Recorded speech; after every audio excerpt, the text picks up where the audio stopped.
मेरा नाम आयुष गौतम है। मैं ओरिजिनली कानपुर से हूँ। मैं क्लास 9 से आकाश का पार्ट हूँ क्लासरूम प्रोग्राम का, और अभी COE लखनऊ में नीट की प्रिपरेशन कर रहा हूँ क्लास 12। बचपन में तो मैं पायलट बनना चाहता था, लेकिन जैसे जैसे क्लासेस बढ़ी और साइंस और पढ़ना चालू करा तो मेरा बायो में इंटरेस्ट और बढ़ा। और फिर मैंने मेरी दीदी भी हैं जो डॉक्टर हैं, उनको देखा, उनकी बातें सुनी, कॉलेज लाइफ कैसी थी, अभी डॉक्टर हैं तो कैसा मतलब चल रहा है उनका, तो उससे मुझे और ऐसा लगा कि करना चाहिए, डॉक्टर ही अच्छा प्रोफेशन है मेरे लिए। आकाश पहले से सब लोग जानते ही हैं कि आकाश की रैंकिंग कैसी आई है, और आई थिंक मुझे लगता था कि मैं अगर डॉक्टर बनूंगा तो बहुत ही अच्छी रैंक से ही बनना चाहूँगा। और मेरी दीदी भी आकाश से ही पढ़ी हैं, तो उसका इन्फ्लुएंस भी मुझे रहा है, और I think Akash is certainly very good. एंथी के बारे में सुना था उस टाइम पे, तो ऐसा लगा था कि कोई ऐसी सिंपल सा कोई स्कॉलरशिप एग्ज़ाम होगा, इंस्टीट्यूट कराता होगा।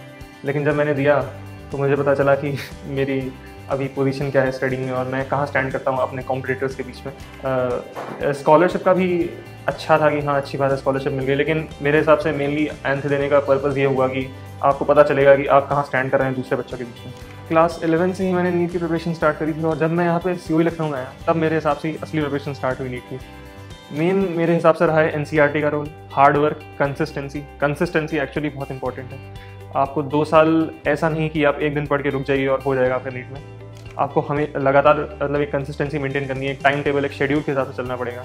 और एक चीज़ और है कि आकाश के टेस्ट सीरीज़, आकाश के जो मॉड्यूल्स हैं उनके क्वेश्चंस वो भी काफ़ी अच्छे रहते हैं प्रिपरेशन के लिए।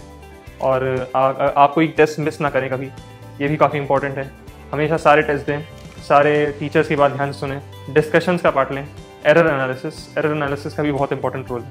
NCERT प्रिपरेशन में एक बात रहती है कि आप अंडरलाइन कर लीजिए वो पॉइंट्स जो ऐसा लगे कि बहुत ही मतलब इससे क्वेश्चन बन सकता है। मैं एक चीज़ करता हूँ कि जैसे एक टाइप होता है क्वेश्चन मार्किंग का असर्शन रीज़न, तो मैं जैसे कोई स्टेटमेंट है जिसमें लग रहा है कि असर्शन रीज़न बन सकता है, तो मैं उसके बगल में लिख लेता हूँ कि असर्शन रीज़न। मॉड्यूल से कुछ पॉइंट्स होते हैं जो ऐसा लगता है कि हाँ आ सकते हैं नीट में, तो मैं उन्हें साइड में लिख लेता हूँ, साइड में स्पेस जो रहती है NCERT के। कुछ क्वेश्चन जो पिछले प्रीवियस पेपर्स में गलत हुए हैं उनको आप लिख लीजिए क्वेश्चन चैप्टर के एंड में, वो भी काफ़ी हेल्पफुल रहेगा। प्रीवियस ईयर्स क्वेश्चंस का भी प्रैक्टिस करना बहुत इंपॉर्टेंट होता है। आप सैम्पल क्वेश्चन पेपर लगाइए, प्रीवियस ईयर नीट को जो एक्चुअल प्रीवियस ईयर पेपर्स हैं वो करिए। जो री नीट के एग्जाम्स हुए हैं अभी 2024 में 3 एग्जाम हुए नीट के, उनको सॉल्व करना, उनसे आपको पता चलेगा कि कैसे कैसे क्वेश्चन आते हैं नीट में।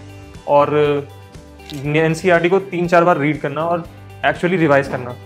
एक्चुअली रिविजन में मतलब ये नहीं कि आपने ऊपर से NCERT देखी, एक लाइन वापस से पढ़ना, वो भी बहुत इंपॉर्टेंट रोल प्ले करता है। पूरा NCERT के अराउंड ही बेस्ड है पूरा नीट का एग्जाम मेरे हिसाब से। NCERT पे ना ही केवल बायोलॉजी की, फिजिक्स और केमिस्ट्री दोनों की NCERT पढ़ना बहुत इंपॉर्टेंट है। लास्ट के 3 महीनों में प्रिपरेशन काफ़ी ज़्यादा इंपॉर्टेंट रहती है। एक्चुअली में आप पूरा साल पढ़ें, लेकिन लास्ट के 3 महीने ना पढ़ें तो पूरा साल ही बर्बाद हो जाता है। लास्ट के 3 महीनों में मेनली स्ट्रैटेजी जो रही वो है NCERT का बार बार रिविजन करो, 4 से 5 बार।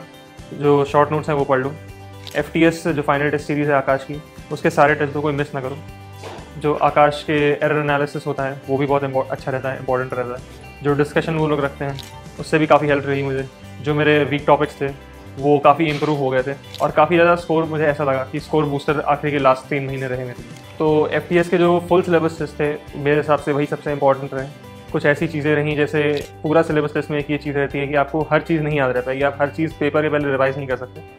तो ऐसे प्रीवियस मेमोरी और प्रीवियस जो चीज़ें याद है उनके बेसिस पे भी आपको टेस्ट देना पड़ता है, और वो आई थिंक बहुत हेल्पफुल रहता है, क्योंकि नीट में यही है कि फुल सिलेबस टेस्ट देना। आकाश का बहुत इंपॉर्टेंट रोल मेरे हिसाब से रहा है मेरी स्टडी आवर्स को बढ़ाने में। मेरा बैठने का समय कि एक जगह बैठ के मैं पढ़ लूँ, पहले तो नहीं था बिल्कुल भी। पहले 1 घंटा बैठना बहुत मुश्किल लगता था, लेकिन अब यहाँ पे आके नीट के इतने सारे पेपर्स दिए, 3-3 घंटे बैठ के पेपर दिए, तो कंसंट्रेशन मेरा ज़्यादा बेटर हुआ है मेरे हिसाब से। और रीडिंग स्किल्स मेरी बेटर नहीं है। टीचर से डिस्कस करना क्वेश्चंस, एक अपने वर्ड्स को एक्सप्रेस करना, वो भी काफ़ी इंप्रूव हुआ। नीट एस्पिरेंट से तो मैं यही बोलना चाहता हूँ कि आप अगर सही में डॉक्टर बनना चाहते हैं, नीट की तैयारी कर रहे हैं, तो आप डिस्ट्रैक्शंस दूर हो जाइए। सोशल मीडिया से तो बिल्कुल ही दूर हो जाइए, बहुत ज़्यादा ऐसा रैंक किलर की तरह कह सकते हैं उसे।